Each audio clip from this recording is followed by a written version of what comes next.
and today we're speaking with candidate for the Marshfield School Board, and to learn more about their background, experience, and approach to public service. Hello, and welcome for being on the program today. Yeah, thank you, David. Yeah, so before we get started on the questions, for the viewers or the community that may not know you, let's get your name, a little bit about yourself, maybe hobbies, family. Yeah, so my name is Dominic Pernsteiner. I graduated with the class of 2000 here from Marshfield Senior High. I met my wife actually in high school. Went on and got a business administration degree with a minor in economics from the University of Stevens Point.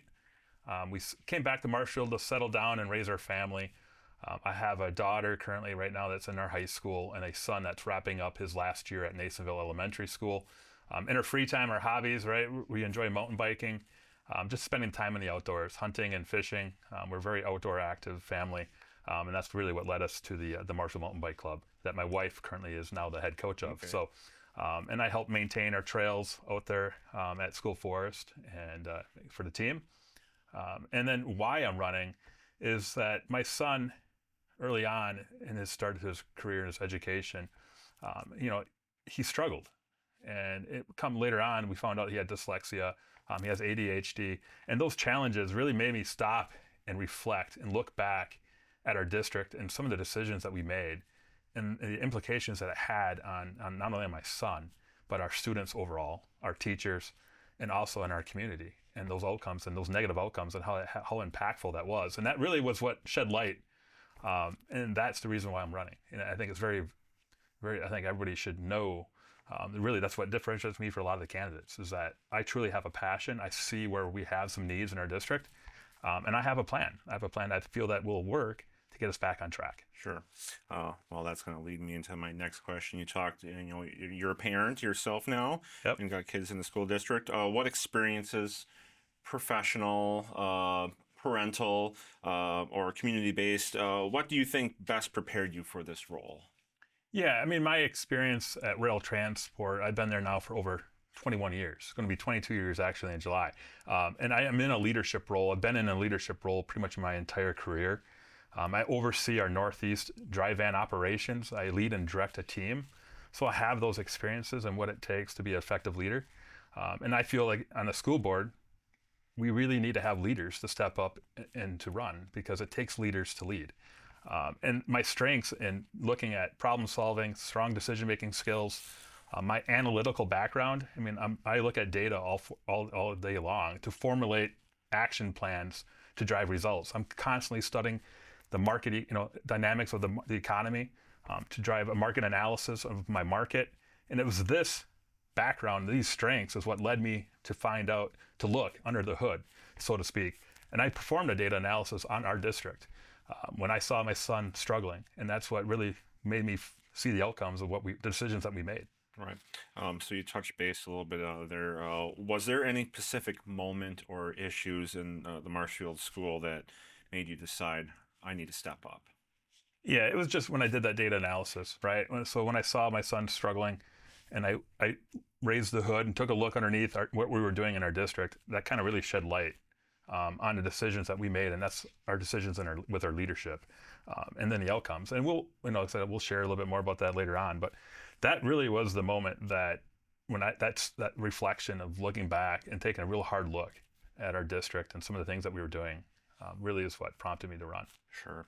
My next question is here, what do you believe is the most important responsibility of a school board member? Yeah, this one I think is key, right? I mean, this hits home hard. And I think really our most important role of a school board member is that liaison role between the community and the school, right? We are the bridge that gathers and analyzes information. We build the relationships and facilitate communication. I think that liaison role of a school board member is the most important role because we are that bridge, that gap between the community and the school. Sure. And I think that's really where we need to strengthen. All right. Talking about the school board roles, how do you see the differences between the school board role and the role of the superintendent and the school administrators? Yeah. So the school board, right, we set the overall vision, right? We're pretty the broad scope of things. We handle the policies and approving budgets. We oversee the superintendent. Our superintendent and our administrators handle the day-to-day obligations of they execute our plan, right? So we draw up the plan Their jobs then is to execute that plan. And our job then is to hold them accountable that that plan is getting executed. So that is how that all ties in the role of a school board. All right. Talking about the public school system, what does a good governance look like to you in the public school system? Yeah, this is huge. I mean, this is really, if you look at it, it's that plan, right? That vision that we set as a school board member is all of us working in unison together around surrounding student success, but that's at the teacher level, that's at the administration level, and that's of course at the top of our leadership. And then working together and holding each other accountable. That is what a well-oiled machine looks like. Okay. My next question, if elected, what would be your top 2 or 3 priorities for the Marshfield School? Yeah, so my platform, what I'm running on is working on strengthening our foundation, especially in our early education. I cannot stress enough, seeing especially with my son's struggles, how important, how impactful it is that these kids have a strong start to their education. So I really want to focus in on strengthening our foundation, and then fiscal responsibility, and then strengthening the bond between our community and our schools. And my economics background, I see how important that bond really is and matters to our community and to our schools. Right. What do you right now? What do you think Marshfield is doing well right now, and what needs the most improvement? I know you touched a little bit on it. Yeah. I mean, really what differentiates us from the surrounding school districts is our advanced placement programs. My daughter's, she's taken a lot of these classes, and having those opportunities, that's really our strengths in our district. I believe it really sets us apart from our neighboring school districts. The thing that I think we could work on the most is clearly is seeing my son's struggles, right? That sheds some light on where we have some gaps. These kids, they're just getting by, right? They may not be struggling enough where they can get intervention, right? But they're just getting by. And what are we doing to uplift these students, right? I watched personally, right, through my perspectives, I watched a retired teacher from our very district who specializes in the Orton Gillingham approach to phonics with this dyslexia. I've watched her work with him 2 hours a week, and she's now moved him into the 95th percentile. And that work, watching her with my son, has given me so much respect, but also realizes just how much more we could do for these kids and how much more we can offer our community and our schools. Sure. Talking about academics, how should the district balance academic achievements, student mental health, and extracurricular opportunities? Yes. When I looked at this, these are all interconnected, right? So I played football, but really it's students perform better, right, when they feel supported emotionally, but also through extracurricular opportunities. The goal should be a healthy balance amongst all of it. Extracurricular activities, they develop strong leadership skills, teamwork skills that correlate to academic performances, as well as improve mental health by feeling like they belong, right? And it gives them a sense of purpose, in school. And it makes them a well-rounded student. Sure. We're still talking about the students, of course. What does the success for the Marshfield students look like from maybe 5 years from now? Yeah, this is, when you look back, right, these kids, I feel these kids right now were probably the ones that were the most impacted by COVID. So if these were in their early ages in their education when this COVID hit, right? So these kids were probably the most impacted by the COVID shutdown and how we handled it. So to me, for success is that they had every opportunity to succeed, that we gave them every opportunity to succeed, and that they're prepared for whatever comes next in the next chapter of their lives, right, after they graduate. That is, to me, a success. All right. You're running for school board, so what tough decisions about budgets, taxpayer money, what principles will guide you when weighing on spending versus the tax impact? Yeah, I think it's important we prioritize transparency, community engagement, ensuring that all voices are heard. We focus on long-term benefits over short-term savings, advocating for investments in education that enhance student outcomes while maintaining fiscal responsibility and respect to taxpayer contributions. Okay. Taxpayers also go into, investing in certain things in the school district. How should a Marshfield decide where to invest, such as staffing, building, technologies or student services? Yeah, so we have to look at what is our biggest need, right? That directly influence student success. In the service industry that I'm, well adversed with, I always make sure we have a balanced investment of both, without sacrificing the people that got you here. I prefer to invest in people because they make the biggest return on investment. It takes people to drive change in the service sector. And you don't have to look that far. You can see what the Marshfield Clinic, right? And realize what happened there when they stopped investing in people and focused on buildings. And you see now Sanford Health coming in, and I see it change. My wife works, at the Marshfield Clinic, and when Sanford came in, they've gotten that focus back on the people. And it's so important. When you're in the service industry, it is so important to take care of the people and invest in people, because that's where you get your biggest return. Right. Talking about resources, when resources are limited, how do you decide what gets funded and what doesn't? Yeah, you have to prioritize the essentials, the basic essentials of and how it weighs an impact on student success and outcomes. I think that's really where we need to focus on that when you're in those tough situations. Sure. Part of the school board there, how do you plan on to listen to parents, students, teachers who may strongly disagree with you on the decision? Yeah, it's crucial to approach a situation with empathy and respect.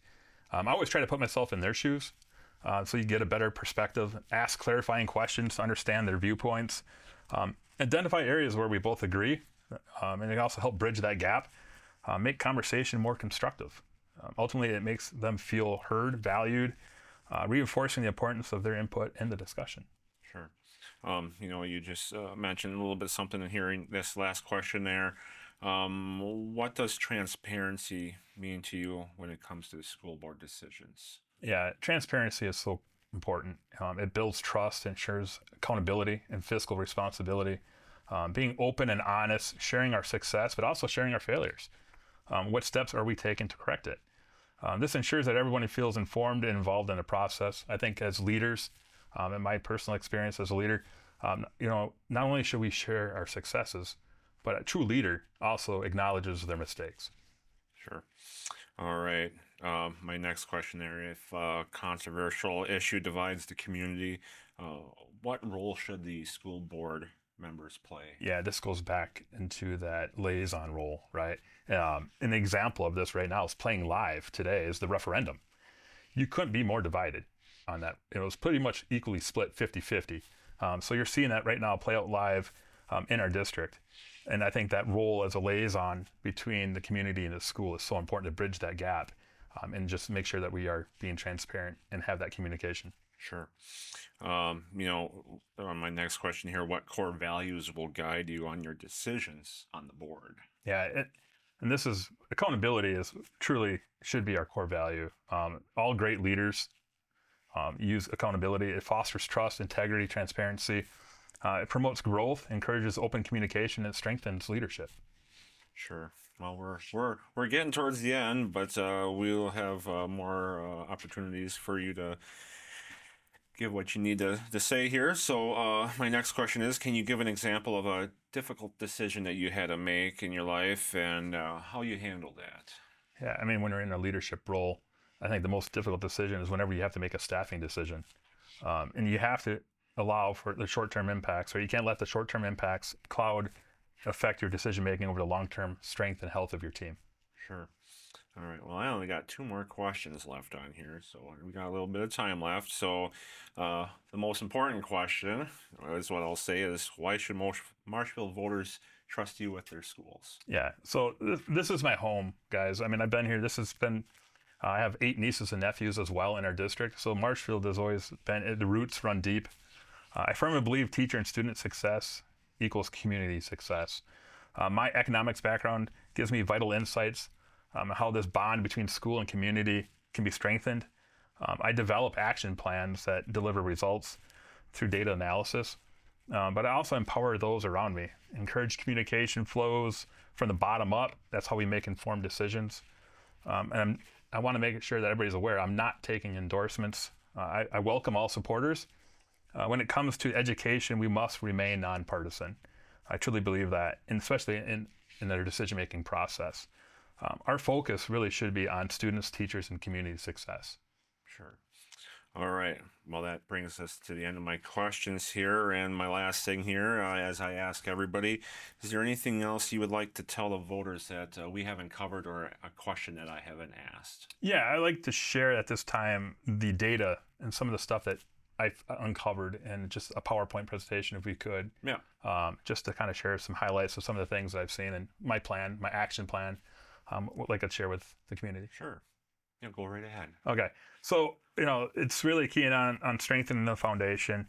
I believe, we really need to reduce iPad usage, especially in kindergarten through third grade. That foundation is so critical that these kids are developing those lifelong skills. And also looking at reducing iPad throughout our education. We've heard now that we're banning cell phones, right, in the classroom, but yet we're still relying on technology to teach our kids.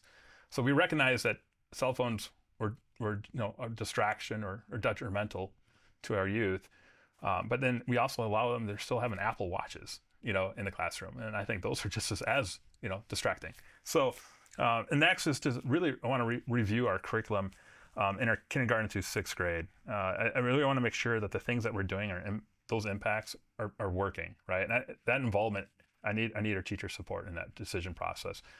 If we're doing this today, if it's working, great. But like I said, we'll talk about some of the results, some of the stuff that I've seen, and then just make sure that our students and teachers have the support and resources available to meet their needs. Because I've seen through my son's experiences that we do not have enough support, I don't believe, in our district to help these kids. If you look at it, 15 to 20% of people have dyslexia. Another 10% have ADHD. And then there's probably another 3 to 5% with autism. So now some have multiple, right? You might have, like my son has dyslexia and ADHD, but that's a third of our students in our district. Yeah. That equates to over 1,000 kids. We do not have the support for these guys. We don't, flat out. And I see in it, and I feel for our teachers, because I see, they're spinning their wheels, right? They're trying to do the best they can, but they need help. And I see them, I hear you, and I feel you. Trust me. Like I said, I really, that background knowledge and insights, I really hope to bring that strength to the board. Sure. So that's on strengthening the foundation. But overall, academically, performance-wise, guys, in our district, we are ranked currently right now 124th out of 447 schools currently right now in the state of Wisconsin. Last year, we were ranked 106. So now this is not any inkling of our teaching. This is strictly the decisions that our leadership have made and the outcomes it's having on our community and on our schools, right? Okay. So 2018, you see a huge dip, right? Why is that? Well, guess when we started implementing iPads, right? So whenever you roll something out new, there's always going to be some hiccups, right? So you see a huge drop in 2018. We started climbing back up, right? We're making some progress. I think our teachers are starting to figure out how to use this technology and make it effective, yet prepare our children, right? And then you start to see it now drop back down again. Because why? COVID, right? And what was our plan? Did we have a recovery plan? I did not see it. As a parent, when I walked into our school, I looked, there was no additional support staffing, right? So we shut down our schools, especially in early education. That had huge impacts on our students.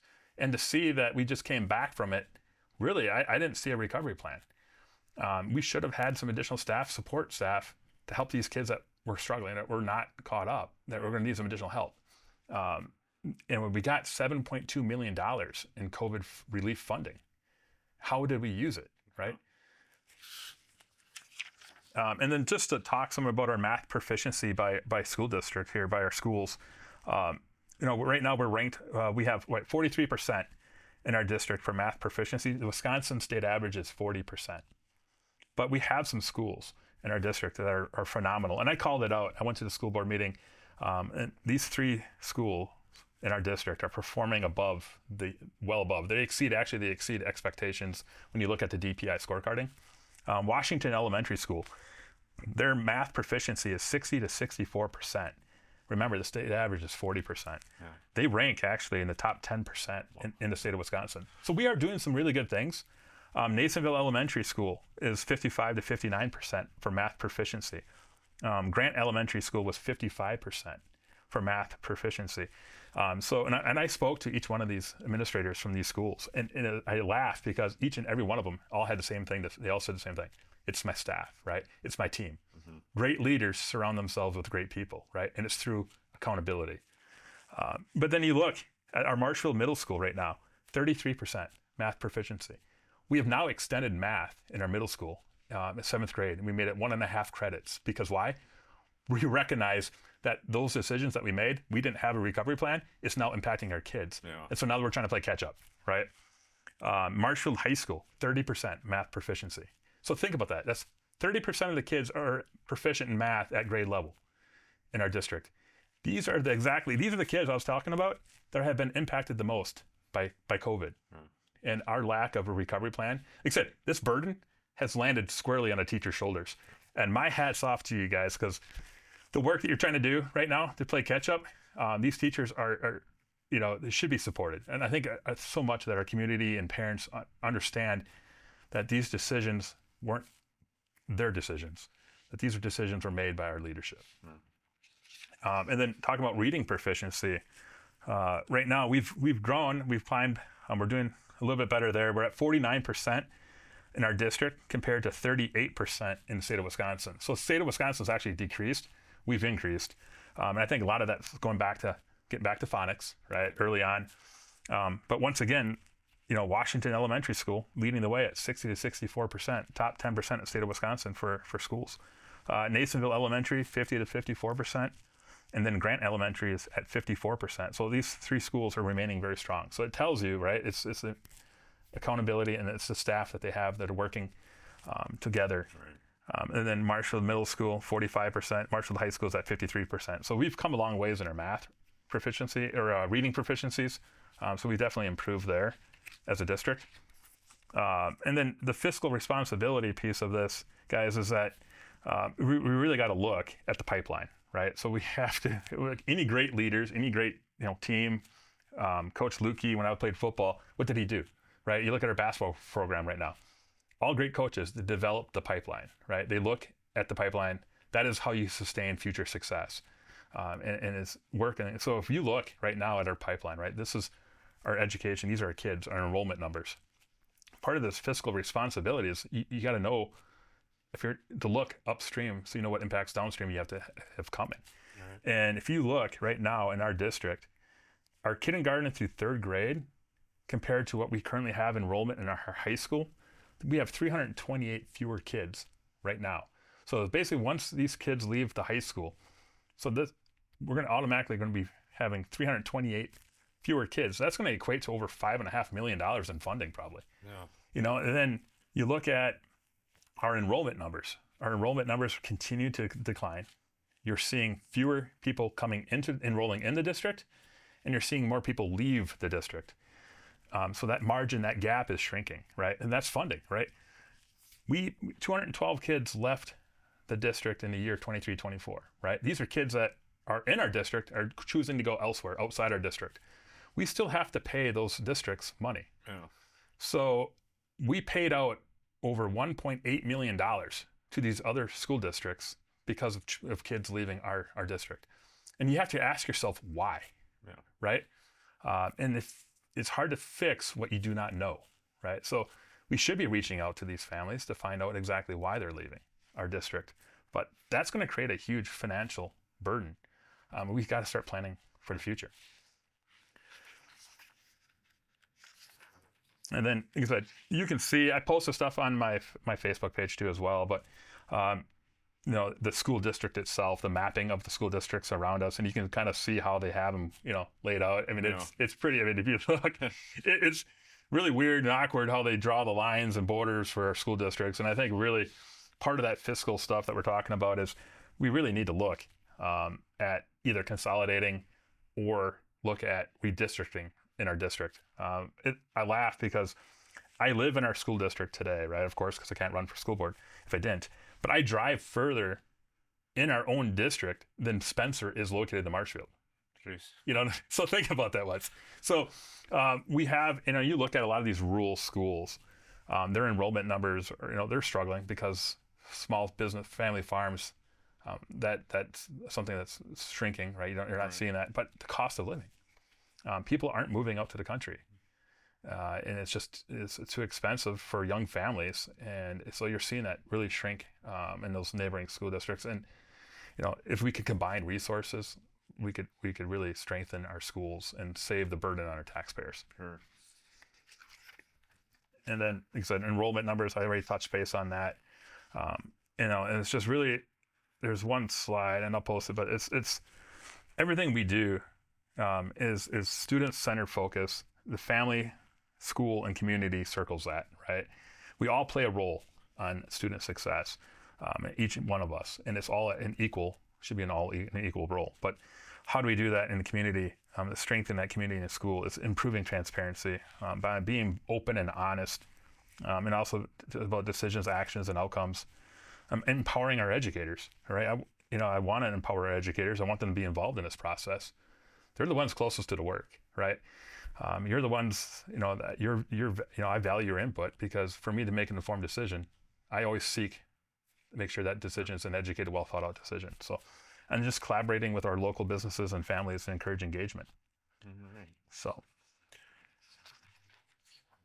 And well, that brings us to the end here. Was there anything else before we close the program? No, that's it. All right. Well, Dominic, thank you so much for being on the program today, and wish you good luck in the elections in April. Nope. Yeah, well, primary. Or primary. Yeah, we got the primary. Primary first, right? Primary first. I'm sorry. Tuesday, February 17th, right? The primary. And then in April 7th, Tuesday, April 7th, will be the general election. And then please, by all means, tomorrow night, join us at the high school. We will be having an open debate live there at 6 o'clock in the library at the high school. So those of you who are seeing this today, make sure, if you can, make a plan of attending the debate tomorrow night. Sure. And sorry for getting ahead of myself there on the elections there. So I'm always a day ahead. Hey, I like your positive outcomes here, though. All right. Well, thank you and good luck. No, I appreciate it. Thank you so much. And you've been watching Get to Know, produced by Marshfield Broadcasting. This interview is part of an ongoing effort to provide viewers with general information about candidates running for office. Marshfield Broadcasting does not endorse any candidates or political parties, and participation in this program does not imply endorsement. To watch this interview again or to view other candidate programs, visit us online or watch us on Marshfield Now, channel 990, and on our streaming platforms. Thank you for watching, and we'll see you on the next time on Get to Know.